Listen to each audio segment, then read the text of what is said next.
nos excuses pour ce retard. Madame, Monsieur, bonsoir et merci d'être avec nous. À la une ce soir, le système de production connaît des dysfonctionnements et la fête de Korité, comme d'habitude, freine les activités, une situation qui a des conséquences sur notre économie. Les explications de l'économiste Mamadou Kassé dans ce journal. Coup de balai au lendemain de la Korité, l'UCG va en venir à bout de l'insalubrité. Ces équipes ont sillonné les grandes artères au bonheur des populations qui saluent l'opération de Dakar à Saint-Louis. Quel est le montant de la caution pour participer aux prochaines élections municipales? 10 millions aux dernières nouvelles, une somme pouvant être revue du mois après l'audit du fichier électoral, nous dit Chersar de Benno Bokuyakar que vous entendrez dans cette édition. Bienvenue à tous.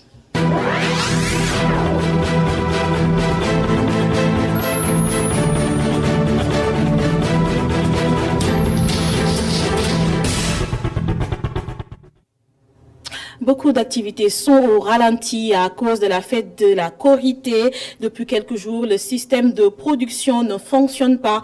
Des conséquences néfastes sur notre économie. C'est ce que soutient le professeur Mamadou Kassé. L'économiste est joint au téléphone par El Hadj Malick Cissé.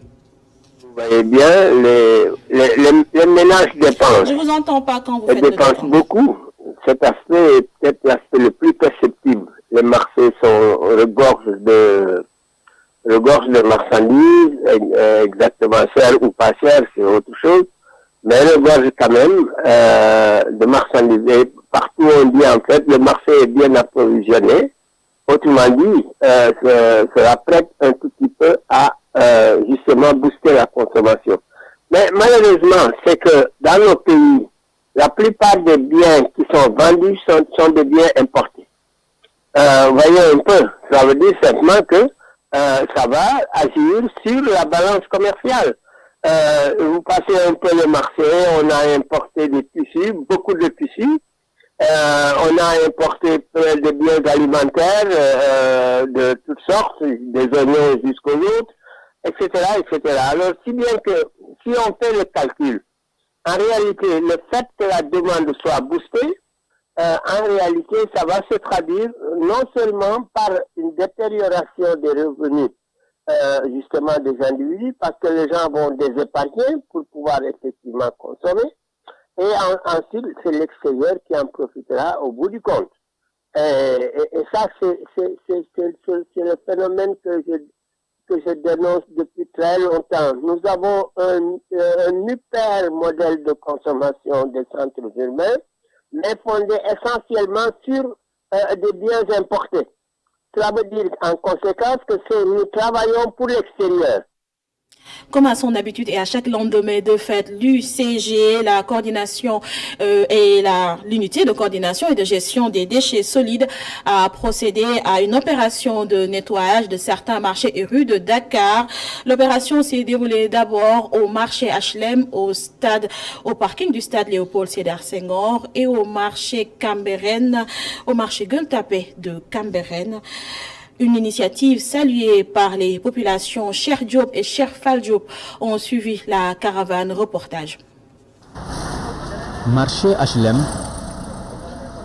point de départ de la collecte. Un endroit sevré de sa forte affluence habituelle et pour le coup envahi par les agents de l'UCG avec leurs engins. Une chargeuse sur pneus, des camions et des bennes à ordures. La caravane se poursuit et la sirène retentit dans les artères des HLM toujours pour une collecte à proximité. La satisfaction des populations est garantie. Par la grâce de Dieu, nous sommes très contentes du travail effectué par l'UCG. Et désormais, nos maisons ne seront plus polluées par ces ordures, on n'en voit presque plus. Et ce, grâce à tous ces efforts.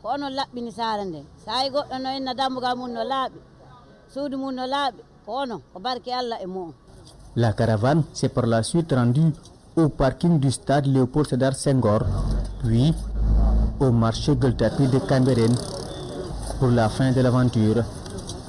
Une opération qui a nécessité la mobilisation de plus de 2800 agents. Nous avons mobilisé exactement 2813 agents en cette journée qui est supposée être fériée pour tout le monde. Nous avons mobilisé 2813 agents, dont les 2000 plus ou moins sur la région de Dakar et 800 à 900 dans certaines capitales départementales pour venir un peu en soutien aux populations, notamment au niveau des marchés. C'est vrai qu'aujourd'hui, vous avez fait le circuit avec nous au niveau marché HLM, le parking du Stade de l'Amitié et ici au marché Gueule Tapée de Cambérène. Pas en sa première expérience, l'unité de coordination et de gestion des déchets solides est habituée de ces opérations. À chaque fois qu'on est à l'approche d'une fête, qu'elle soit religieuse ou simplement une fête à caractère national, nous prenons des dispositions pour faire face à la forte production de déchets qu'on connaît durant cette période. Donc c'est par anticipation de ce phénomène qu'on a mobilisé des équipes avant la fête de Korité, pendant la fête comme aujourd'hui, et ça va se prolonger encore jusqu'à demain. Nettoyer c'est bien, mais ne pas salir c'est encore mieux, a-t-on l'habitude de dire. Raison pour laquelle les responsables de l'UCG demandent aux populations de les rejoindre dans ce combat. On reste avec les équipes de l'UCG qui ont également pris d'assaut très tôt ce matin les artères de la capitale du Nord. Une action vivement saluée par les populations qui demandent par ailleurs que ces initiatives soient pérennes. Leur réaction au micro de Momar Alisnia et Mokhtar Sek. Je salue l'action de l'UCG parce qu'effectivement, le lendemain de Korité, les rues sont ce qu'elles sont. Il convient effectivement de passer, nettoyer pour soulager la population dans ce sens-là. Voilà, donc c'est une action que je salue, que je trouve vraiment très intéressante.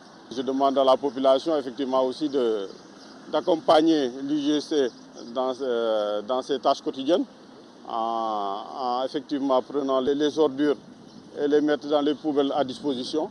Parce que ça permet effectivement à l'UGC, ça lui facilite son travail. C'est aussi quelque chose qui va dans le bon sens. C'est dans notre intérêt à nous tous.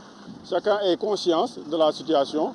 En ayant conscience, va participer à la gestion des ordures dans les localités, dans les quartiers, et n'importe où, dans la maison, dans le quartier et n'importe où dans la rue.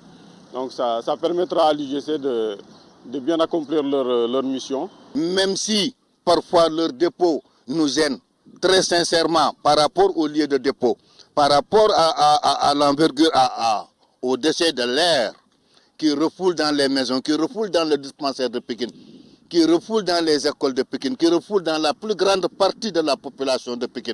Ça fait un peu mal par rapport à ça. Par contre, s'ils acceptent de ramasser régulièrement ces déchets d'ordures, on ne peut que les remercier. Et on remercie en tout cas la municipalité, on remercie l'UCG d'avoir fait des dépôts d'ordures et de pouvoir les ramasser à temps. L'après-Ramadan peut être synonyme de divers problèmes de digestion dus à une mauvaise réadaptation de l'organisme au rythme alimentaire.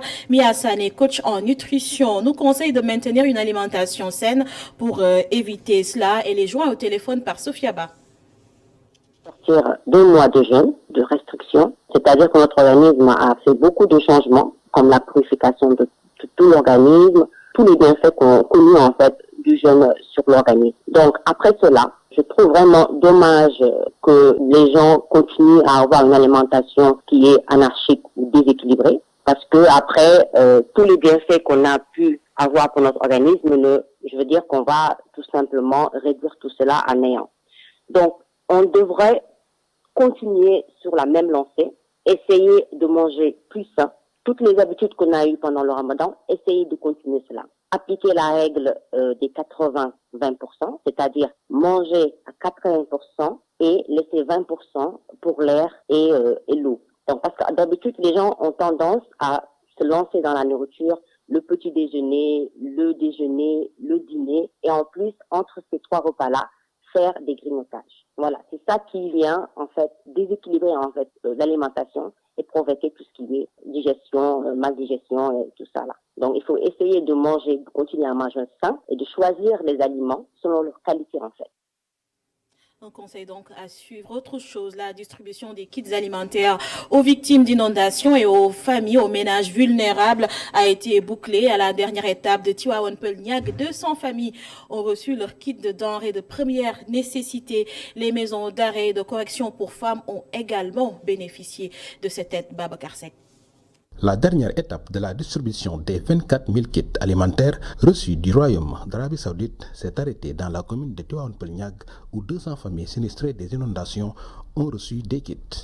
Donc nous apprécions à sa juste valeur ce geste composé de 200 kits alimentaires provenant du Royaume d'Arabie Saoudite et que le ministère du Développement communautaire et de l'équité a pensé à donner une part à la population de Tawfekh Yakar Niaga. Les délégués de quartier, avec leur comité de ciblage, se sont réunis.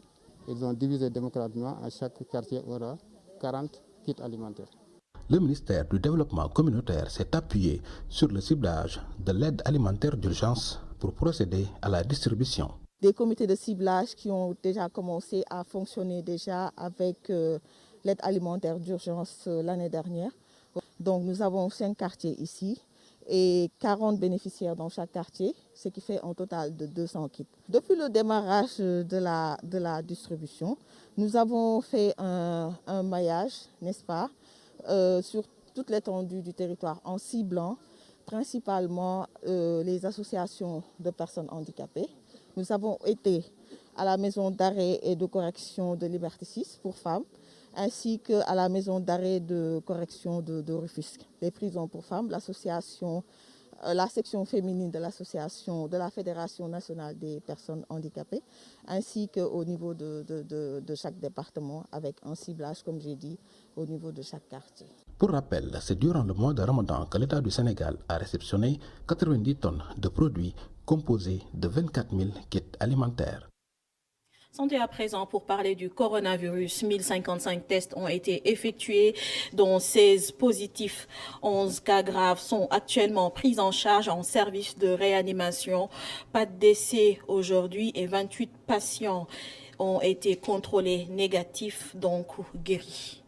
Et parlant du vaccin, le ministère de la Santé et de l'Action sociale a réceptionné aujourd'hui un important lot de 300 000 doses de vaccins et de seringues, fruit de la coopération entre le Sénégal et la République populaire de Chine. Précision, c'est grâce aux 200 000 doses du vaccin Sinopharm acquises par le gouvernement du Sénégal que notre pays a pu démarrer les opérations de vaccination contre la COVID-19 le 23 février 2021. Selon le ministère de la Santé, à la date d'aujourd'hui, 431 916 personnes ont été vaccinées contre la COVID-19 dans notre pays, donc plus de 22% grâce au vaccin Sinopharm. Abdoulaye Diouf Sarr estime par ailleurs qu'avec l'arrivée de ces 300 000 doses, ce pourcentage va sensiblement augmenté au moment où l'Organisation mondiale de la santé vient d'homologuer le vaccin Sinopharm, le considérant comme un vaccin sûr et fiable. L'avortement non sécurisé, une réalité au Sénégal et qui de mieux placé que les femmes pour en parler. Elles sont quasiment toutes contre cette pratique. Néanmoins, elles restent compréhensives quand il est question de viol ou d'inceste. 25 millions de cas d'avortement non sécurisé dans le monde, des chiffres qui font froid dans le dos. Les détails avec Abdourahmane Ly et Augustin Mandan. Plus inquiétant que ces chiffres, c'est la façon dont beaucoup de femmes tentent d'interrompre leur grossesse. Dans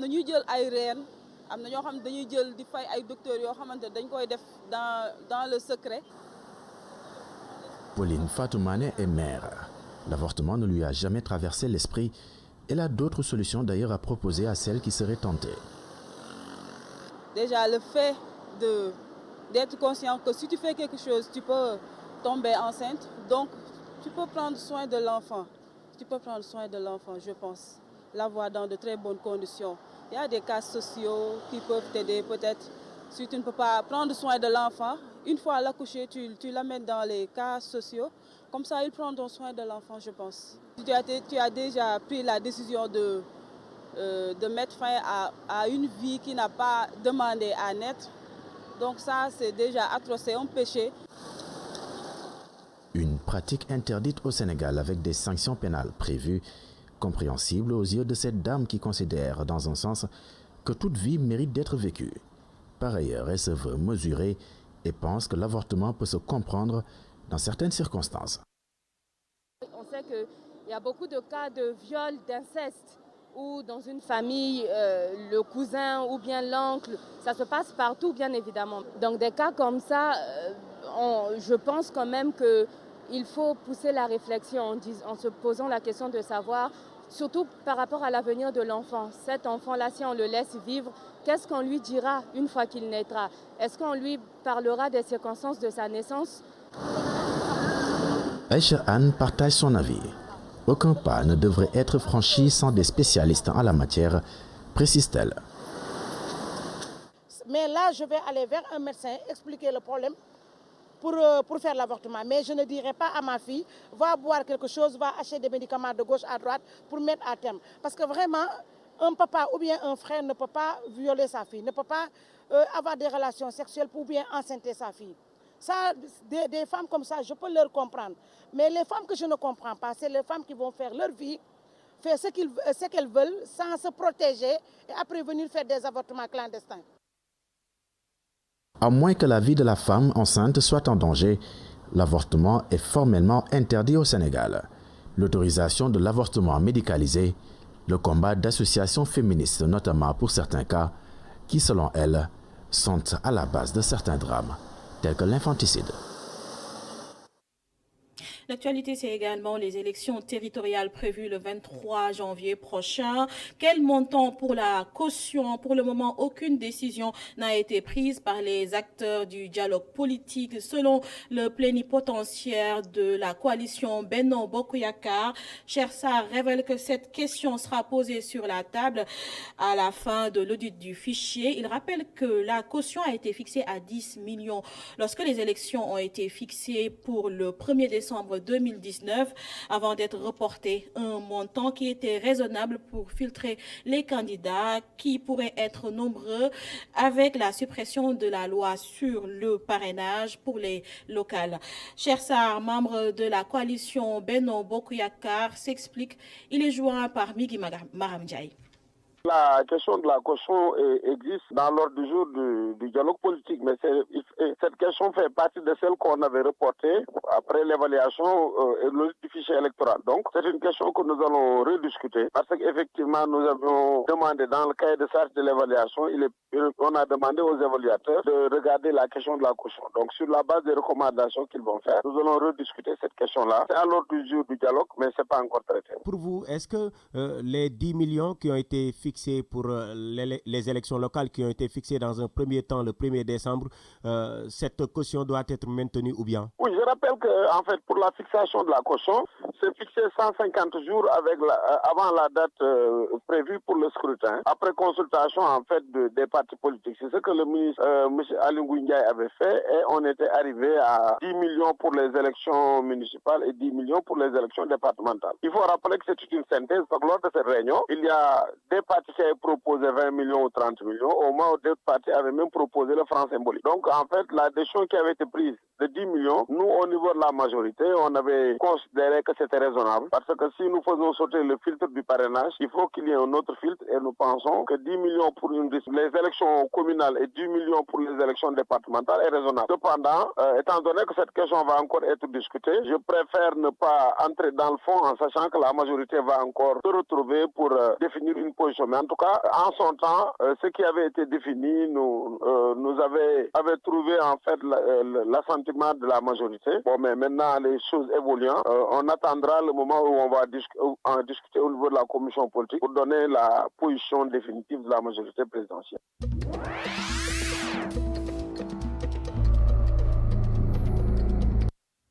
L'actualité internationale en bref et en images nous mène d'abord au Mali où le Premier ministre Bandao a présenté la démission de son gouvernement et a été reconduit pour former un nouveau cabinet de large ouverture dans un climat social dégradé et à moins d'un an d'importantes échéances électorales, a-t-on appris auprès de la présidence malienne. Mokhtar Wane a été immédiatement reconduit dans ses fonctions selon la même source. Les échanges entre le président et le premier ministre ont commencé hier soir sur une éventuelle ouverture du gouvernement, a expliqué à l'AFP un conseiller du président s'exprimant sous couvert d'anonymat. Nouvelle escalade dans le conflit au Proche-Orient. Israël pilonne la bande de Gaza avec frappes aériennes et tirs d'artillerie dans cette enclave palestinienne densément peuplée où l'affrontement depuis lundi avec les islamistes du Hamas au pouvoir a fait plus de 100 morts. Au cours de la nuit, l'armée israélienne a multiplié les bombardements pour infliger des dommages sévères aux tunnels qui permettent aux combattants et dirigeants du Hamas de circuler à travers la bande de Gaza à l'abri des caméras de l'État hébreu, voire de traverser côté israélien pour tenter par exemple d'y prendre des otages, a précisé l'armée vendredi. En Afghanistan, une explosion a fait au moins 12 morts dans une mosquée en banlieue de Kaboul, faisant voler en éclats le cessez-le-feu provisoire de l'Aïd el-Fitr peu après le retrait américain de la base aérienne de Kandahar, l'une des plus importantes d'Afghanistan. L'attentat s'est produit lors de prières du vendredi, faisant outre les victimes une quinzaine de blessés parmi les fidèles selon la police. Il est intervenu au deuxième jour d'un cessez-le-feu de 3 jours conclu entre les talibans et les forces afghanes à l'occasion de l'Aïd el-Fitr, la fête qui marque la fin du Ramadan.